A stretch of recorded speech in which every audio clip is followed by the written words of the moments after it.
할렐루야. 하나님의 평강과 축복이 우리 사랑하는 강경제일교회 성도 여러분과 함께 하시기를 주님의 이름으로 축원합니다. 오늘 요한복음 2장 1절부터 25절까지 말씀으로 순종하면 기적이 됩니다. 순종하면 기적이 됩니다. 이런 제목으로 말씀의 은혜를 나누고자 합니다. 예수님을 만난 사람들의 공통점이 있습니다. 그것은 그들이 예수님을 만나려고 했다기보다는 예수님이 그들을 찾아오셨다는 사실이죠. 우리가 잘 아는 그 찬송 가운데 이런 찬송이 있죠. 주님 찾아오셨네 모시어 드리세. 이 찬송이 그렇게 나온 겁니다. 주님이 찾아오셨다는 거죠. 이 세상에서 예수님을 만난 은혜보다 더 큰 은혜가 없습니다. 저와 여러분이 예수님을 만났다는 것은 하나님의 은혜인 줄로 믿습니다. 왜냐하면 예수님을 만난 인생은 죄에서 사함받고 하나님의 자녀가 되기 때문에 그렇습니다. 즉 죄에서 구원받았다는 뜻입니다. 그러므로 우리는 매일 매 순간 예수님과 동행하는 삶을 살아야 할 줄로 믿습니다. 예수님을 떠난 인생은 이미 영적으로 죽어 있음을 잊지 말아야 됩니다.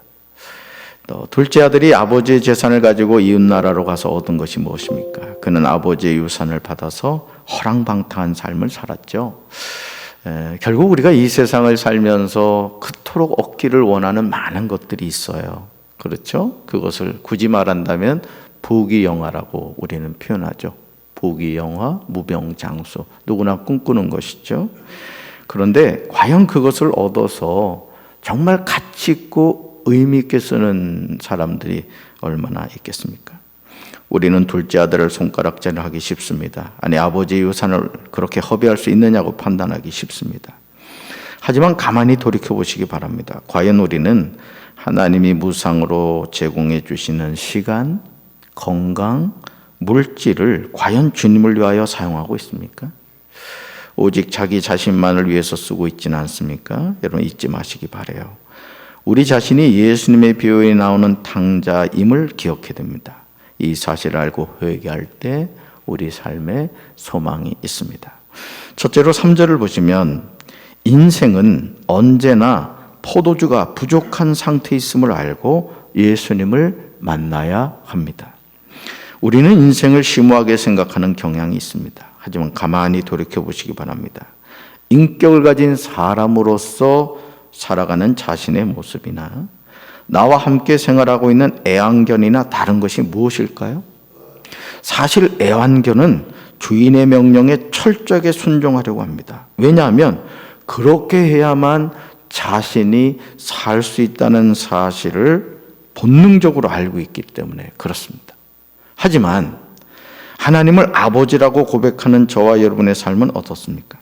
과연 우리는 하나님께 얼마나 순종하면서 살아가고 있습니까?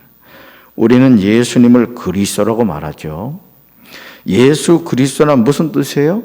예수님이 메시아라는 뜻입니다. 즉 예수님이 내 삶의 주인이란 뜻이에요. 그러니까 여러분 예수 그리스도, 우리가 예수 그리스도 이렇게 고백을 합니다만 이 말이 뭐냐면 예수님이 내 인생의 주인이십니다. 여러분 예수님이 내 인생의 주인이면 내 인생은 누구 뜻대로 돼야 돼요? 주인 뜻대로 돼야 되는 겁니다. 그런데 우리는 입으로는 예수 그리스도 하지만은 내 자신이 내 인생의 주인이 되어서 살아가려고 할 때가 얼마나 많습니까? 과연 우리는 예수님을 내 삶의 주인으로 모시고 있습니까? 우리는 너무 쉽게 내 삶의 주인이 되려는 욕망에 빠지는 것을 보게 되는 겁니다. 그러니까 잘 되거나 안 되거나 우리가 그것에 요동할 필요가 없는 것은 내 인생의 주인이 예수님이시니 하나님이시니 주님 뜻대로 되면 되는 거예요. 아멘? 여러분 여기 종이 있습니다. 이 종을 오른쪽에 놓을지 왼쪽에 놓을지는 강단에 서 있는 제가 할 수 있는 것이죠. 자, 내 인생을 우측으로도 좌측으로도 갖다 놓으실 수 있는 분은 누구시라고요? 하나님이세요. 그래서 내게 능력 주신 자에서 내가 모든 것을 할 수 있다는 바울의 고백이 뭐냐면 내가 가난해도 부해도 그게 문제될 것이 없다는 거예요. 왜? 내 인생의 주인은 누구시니까? 하나님이시니까. 할렐루야. 오늘 가나의 혼례는 저와 여러분에게 아주 중요한 사실을 알려줍니다. 그것은 인생은 언제든지 포도주가 없는 상태에 빠지게 된다는 것입니다. 갈릴리 가나의 혼례가 있었습니다. 예수님의 어머니 마리아도 그 잔치에 참여했습니다. 예수님과 제자들도 혼례 청함을 받았습니다. 자, 그런데 잔치에 뭐가 떨어졌다? 포도주가 떨어진 것입니다. 이 사실을 알게 된 어머니 마리아는 예수님에게 이 사실을 알려주죠. 자, 우리 말씀 같이 읽습니다. 포도주가 떨어진지라 예수의 어머니가 예수에게 이르되 저들에게 포도주가 없다 하니. 그 다음에 찍으세요. 저들에게 포도주가 없다. 이 포도주 대신 다른 걸 넣을 수도 있겠죠. 돈을 넣을 수도 있고, 건강을 넣을 수도 있고, 다양한 것을 넣을 수 있을 것입니다. 이것이 저와 여러분의 삶의 결국입니다. 철저하게 준비한다 해도 포도주가 떨어지는 것 바로 우리 인생입니다. 여러분, 혼례를 준비하는 이 사람들이 포도주를 넉넉하게 준비하지 않았을까요? 잔치를 할 때 대부분 몇 명 정도 올 것이라고 생각하고 식당에 예약을 하잖아요. 손님이 몇 명쯤 올 겁니다. 그럼 식당에 거기에 맞는 음식을 준비하죠. 자, 혼인을 준비하는 사람이 포도주를 부족하게 준비했겠습니까? 그런데 부족했다라는 것이죠. 이런 상황이 되었을 때, 자, 우리가 지체하지 말고 예수님에게 나아가야 될 줄로 믿습니다. 그리고 지금 처한 상황을 조금도 가감없이 예수님께 아뢰야 된다는 거예요. 포도주가 떨어졌습니다. 내 인생에 뭐가 떨어졌습니다. 내 인생에 뭐가 결핍입니다. 주님 도와주십시오라고 이야기해야 됩니다. 오늘도 이 새벽에 우리 성도 여러분들, 포도주와 같이 떨어진 것이 여러분 인생에 무엇입니까? 건강입니까? 평안입니까? 감사입니까? 예수님께 구하시기를 주님의 이름으로 축원합니다. 이것이 매 순간 결핍을 경험하는 저와 여러분이 승리하는 비결이에요. 첫 번째 보혜사가 예수님이시라고 했습니다. 보혜사가 뭐죠? 돕는 자입니다. 우리 인생의 카운셀러입니다. 그 주님 앞에 나갈 때 주님이 우리 인생의 문제를 능히 해결해 주실 줄로 믿습니다. 두 번째로 7절과 8절입니다. 예수님의 말씀에 순종하는 것이 우리 삶의 부족함을 채우는 비결입니다. 즐거운 혼인 예식에 포도주가 떨어졌다는 것은 초유의 사태이죠. 그런 위기의 상황에서 어머니 마리아는 누굴 찾았느냐? 예수님을 찾았다는 거예요. 그리고 포도주가 떨어진 상황을 전하였을 때, 자, 예수님이 하시는 일을 잘 보셔야 돼요. 뭘 하시죠? 유대인의 정결 예식을 따라 두세 통 드는 돌 항아리에 물을 채우라고 하십니다. 자, 뭐가 떨어졌는데요? 포도주가 떨어졌는데 뭘 하라고요? 물 항아리에 물을 아구까지 채우라는 거예요. 정말 이해할 수 없는 예수님의 주문이 아닙니까? 포도주가 떨어졌으면 포도주를 가지고 있는 누군가를 찾아가서 부탁을 해야 되지 않겠습니까? 그런데 예수님은 하인들에게 돌 항아리에 물을 채우라고 하십니다. 정말 이해할 수 없는 명령이죠. 포도주가 떨어졌는데 돌 항아리에 물을 채워서 뭘 하겠습니까? 오늘 주님이 우리가 간절히 기도했을 때 이런 말씀을 하실 때가 있다는 거야. 뚱딴지 같은 이해할 수 없는 말씀을 하실 때가 있다는 거죠. 이건 뭐지? 내가 잘못 들었나? 이런 생각이 들 수가 있다는 거예요. 그러나 마리아는 예수님의 말씀을 들은 후에 5절에서 하인들에게 이런 부탁을 합니다. 믿음이죠. 자, 5절 같이 읽습니다. 그의 어머니가 하인들에게 이르되 너에게 무슨 말을 하시든지 그대로 하라 하니라. 아멘. 그 다음에 찍으세요. 너에게 무슨 말을 하시든지 그대로 하라. 사랑하는 성도 여러분, 지금 인생의 여정에서 꼭 있어야 하는 포도주가 떨어지셨습니까?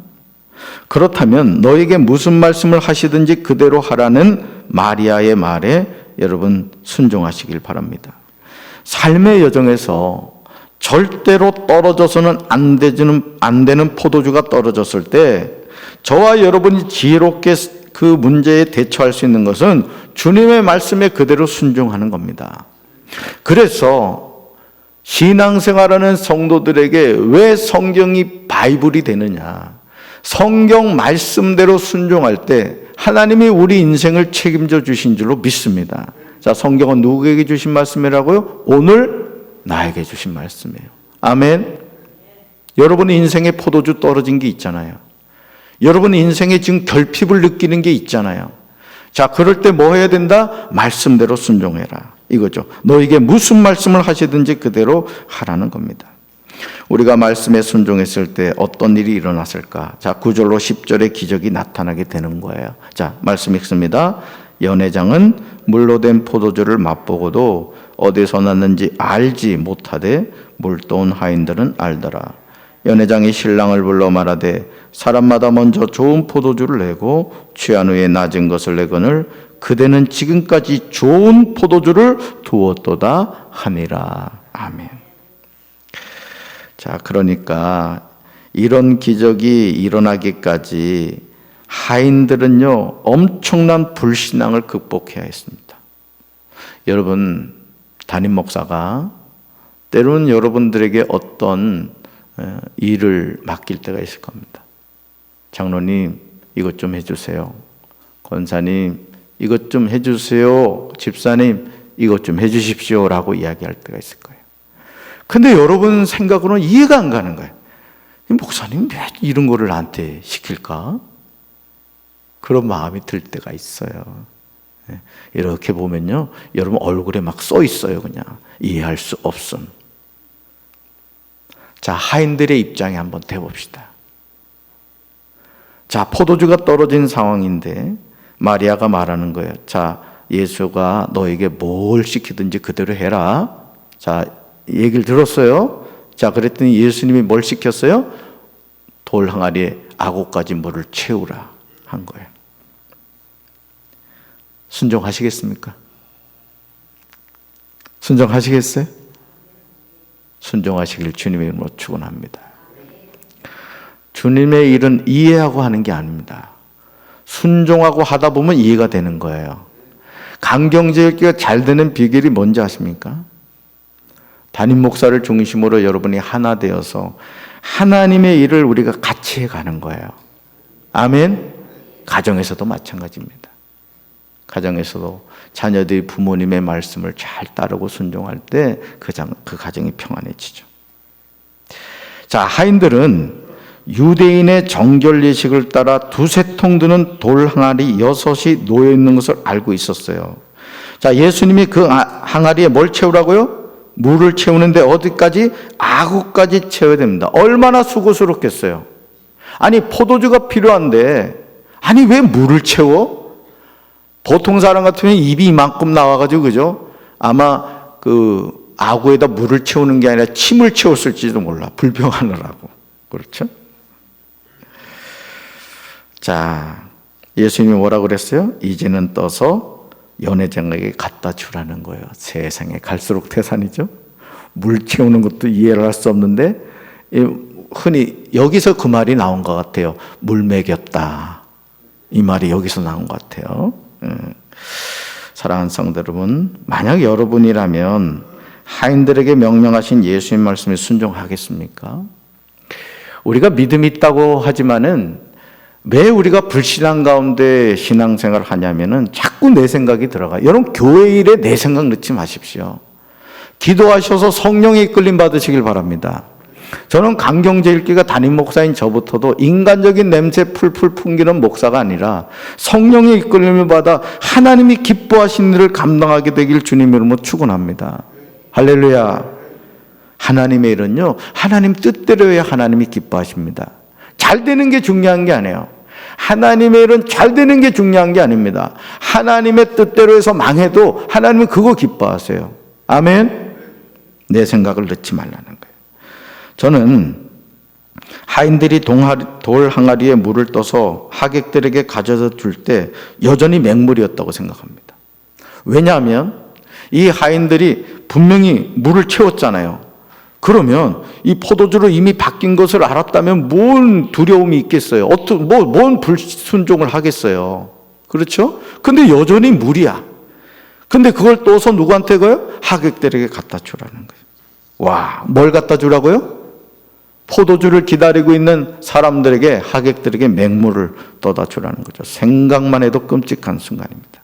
그러나 하인들은 예수님의 명령에 순종합니다. 자, 연회장에게 갖다 주었더니, 자, 하인들이 준 맹물에 대해서 감탄을 합니다. 아마 하인들이 더 놀랐을 거예요. 즉, 지금까지 좋은 포도주를 두었다가 내왔다고 칭찬을 하죠. 정말 놀랍지 않습니까? 자, 9절 하반절을 보시면요, 재미있는 표현이 나와요. 9절 하반절에. 물도운 하인들은 알더라.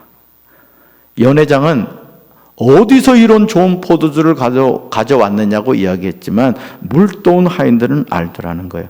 여러분, 우리가 이 눈에 아무 증거 보이지 않고, 이게 아무 소리 들리지 않고, 이 손에 잡히는 거 없다 할지라도 하나님 말씀하신 대로 순종하면 어느 순간 여러분의 눈으로 하나님의 행하신 기적을 보게 될 줄로 믿습니다. 여러분, 홍해 앞에 이스라엘 백성들이 이제 갇혔잖아요. 뒤에는 애국 정예 군대가 쫓아오고. 자, 하나님이 뭐라고 말씀하셨어요? 모세에게, 자, 홍해를 향하여 지팡이를 내밀라고 하셨어요. 여러분이라면 내밀겠습니까? 근데 모세는 말씀에 순종했죠. 그 다음에 나오는 내용이요, 저는 그 말씀을 대할 때마다 늘 감동이에요. 밤새도록 하나님이 동풍을 불게 하십니다. 그러니까 모세는 뭐만 하면 돼요? 손만 들면 되는 거예요. 그래서 제가 여러분들 기도할 때 손 들고 기도하라는 거예요. 사실은 제가 그 금남교회 김홍도 감독님이 목회자들 수련회 오셔가지고 얘기를 하시더라고요. 자기는 기도할 때 아주 끝까지 손을 들고 기도한다는 게, 간절하게. 물론 팔 아픕니다. 팔 아프긴 하지만 어쨌든 그분은 그 얘기를 하시더라고요. 자, 그래서 말씀대로 순종했더니 어떻게 해요? 밤새도록 동풍 불게 하셔서 마른 땅을 밟고 건너게 하시죠. 여러분, 불가능하게 보이는 것이랄지라도 순종할 때 하나님이 기적을 베푸신 줄로 믿습니다. 말씀에 순종했을 때 맹물이 포도주가 된 거죠. 그것도 최상의 제품이 된 겁니다. 지금도 예수님의 말씀에 순종하면 여전히 놀라운 기적이 나타나게 됨을 믿으시길 바랍니다. 교회가 부흥하고 잘 되는 것도 다른 게 아니에요. 인간적인 생각, 인간적인 냄새를 다 버려야 됩니다. 그리고 우리의 입에 할 수 있다, 하면 된다, 해보자, 우리 교회 부흥한다, 성령이 역사하신다. 왜요? 나로부터. 우리가 불의 사람이 돼야 되는 거예요. 우리가 성령 충만할 때, 여러분, 하나님 돌아가셨습니까? 하나님 지금도 역사하시는 줄로 믿습니다. 불가능을 가능하게 하시는 그 하나님, 우리 강경제일교회 하나님이신 줄로 믿습니다. 중요한 점은 우리가 과연 예수님의 말씀에 얼마나 순종하면서 살아가느냐 하는 거예요. 예수님의 첫 번째 기적은 우리에게 순종의 중요성을 보여주고 있습니다. 따라서 순종하면 물이 포도주가 됩니다. 아멘. 자, 세 번째 24절과 25절입니다. 예수님은 하나님이십니다. 즉 무소부재하시죠. 즉 어느 곳에나 계신 분이십니다. 예수님은 성자 하나님이시기에 전지전능하십니다. 이런 엄청난 능력을 가지고 계셨음에도 예수님은 공생의 사역을 마치는 그 순간까지 정로를 떠나지 않으셨어요. 하나님의 말씀에서 떠나지 않았다는 것이죠. 자기 자신을 사람들에게 나타내려고 하는 마음도 없으셨습니다. 어제 제가 청년들하고 예배를 드리면서 그 얘기를 했어요. 강단에서 목사가 말씀을 전했는데 그 말씀에서 하나님이 나타나지 않고 목사 자신이 나타나면 그건 빵점이라고 그랬어요.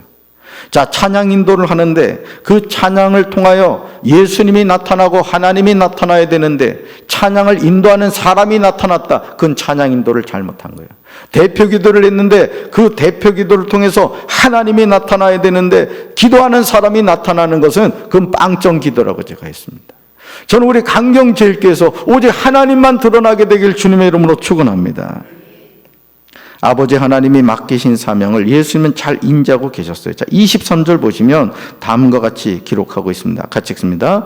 6월절에 예수께서 예루살렘에 계시니 많은 사람이 그의 행하시는 표적을 보고 그의 이름을 믿었으나 23절에서 우리는 사람들의 속성을 보게 되죠. 즉 그들이 예수님의 이름을 믿은 근거가 무엇인가를 알 수 있는데 그것은 예수님이 행하신 표적을 보았기 때문이라고 말합니다. 우리는 많은 사람이 예수님의 이름을 믿는 것이 표적 때문임을 볼 수 있습니다. 저와 여러분이 예수님을 믿는 근거가 표적일 경우 우리는 쉽게 주님을 떠날 수 있습니다. 그래서 예수님이 보지 않고 믿는 자가 복이 있다고 말씀하신 거예요. 자, 그래서일까요? 자, 24절 보시면 예수님은 자신의 몸을 사람들에게 의탁하지 않으셨다고 기록합니다. 같이 읽습니다. 예수는 그의 몸을 그들에게 의탁하지 아니하셨으니 이는 친히 모든 사람을 아심이요. 자, 예수님은 모든 사람을 아셨습니다. 오늘 우리를 알고 계세요. 사실 이 말씀은 두렵고 떨리는 말씀입니다. 여러분 기억하시기 바라요. 예수님은 우리를 알고 계십니다. 그러므로 예수님은 그들에게 몸을 맡기지 않으셨습니다. 자, 25절 보시면 다음과 같이 기록하고 있죠. 같이 읽습니다. 또 사람에 대하여 누구의 증인도 받으실 필요가 없었으니 이는 그가 친히 사람 속에 있는 것을 아셨음이니라. 자녀를 키우다 보면 뻔히 보이는데 거짓말을 하죠. 그죠? 뻔히 보여요. 부모로서 이렇게 보면. 우리가 하나님한테 그렇다는 거예요. 그래서 하나님 앞에 왔을 때 제가 이 기도 손가락을 참 많이 하잖아요. 하나님 아버지 감사합니다. 용서해 주십시오. 기도의 소원 아래고 예수님 이름으로 기도합니다. 이 기도의 5손가락을 잊지 마세요. 여러분 하나님 앞에 나왔을 때 여러분 가장 미련한 사람이 누군지 아십니까? 정말 내 마음속에 있는 내 생활에 있는 죄의 고백을 하지 않고 수박 겉핥기식으로 기도하는 경우예요. 여러분 주님이 아십니다. 이 새벽에 여러분 혹여나 이제까지 하나님께 고백하지 못한 죄의 문제가 있다면, 걸리는 게 있다면 다 고백하고 용서함 받고 돌아가게 되기를 주님의 이름으로 축원합니다. 우리 마음속에 있는 것을 알고 계세요. 주님이. 이걸 여러분이 잊지 마셔야 돼요. 그러므로 이제 우리는 두렵고 떨리는 마음으로 예수님을 믿고 섬겨야 할 줄로 믿습니다. 예수님이 나의 마음속을 알고 계신다는 사실을 어떤 경우에도 잊어서는 안 돼요. 그래서 거짓말하지 마셔야 됩니다. 신앙생활하면서 거짓말을 하면 그 거짓말이 또 거짓말에 거짓말을 낳게 돼요. 거짓말은요 100% 마귀가 하는 행위예요. 저는 우리 강경제일교회 참말만 전해지게 되길 주님의 이름으로 축원합니다.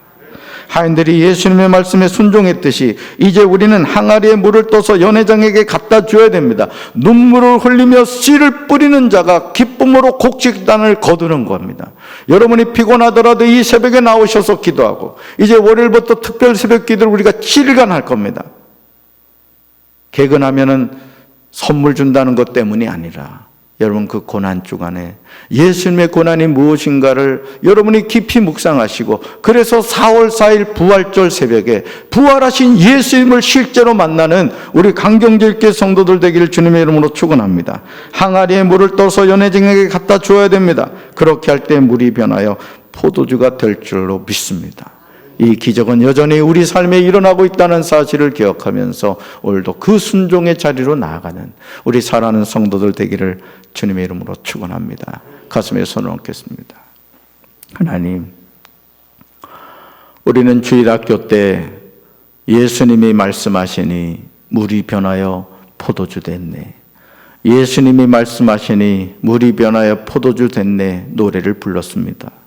그러나 과연 우리가 돌 항아리 6에 물을 아구까지 채우는 수고를 하고 있습니까? 또 예수님의 말씀에 순종해서 맹물을 하객들에게 떠다 주라고 했을 때 내 생각을 내려놓고 아멘으로 순종하고 있습니까? 오늘 우리가 신앙생활을 한다고 하면서 예수님을 그리스도라고 고백합니다. 예수님이 내 인생의 주인이라는 뜻입니다. 그런데 과연 우리는 주인 되신 예수님께 얼마나 순종하며 살고 있습니까? 주님, 강경제일교회 주인은 하나님이신 줄로 믿습니다. 우리가 그 하나님의 말씀에 100% 순종하여 아버지 하나님, 우리 강경제일교회가 주님을 기쁘시게 하는 교회가 되게 하시고 우리 성도들이 될 수 있도록 주여 도와주시옵소서. 그래서 언제나 우리의 삶에 물이 변하여 포도주가 되는 이 기적이 우리 삶의 상식이 되게 하시고 말씀대로 순종하여 하나님이 주시는 놀라운 은혜를 체험하는 저희들의 삶이 되게 도와주시옵소서. 예수님의 이름으로 간절히 기도합니다. 아멘.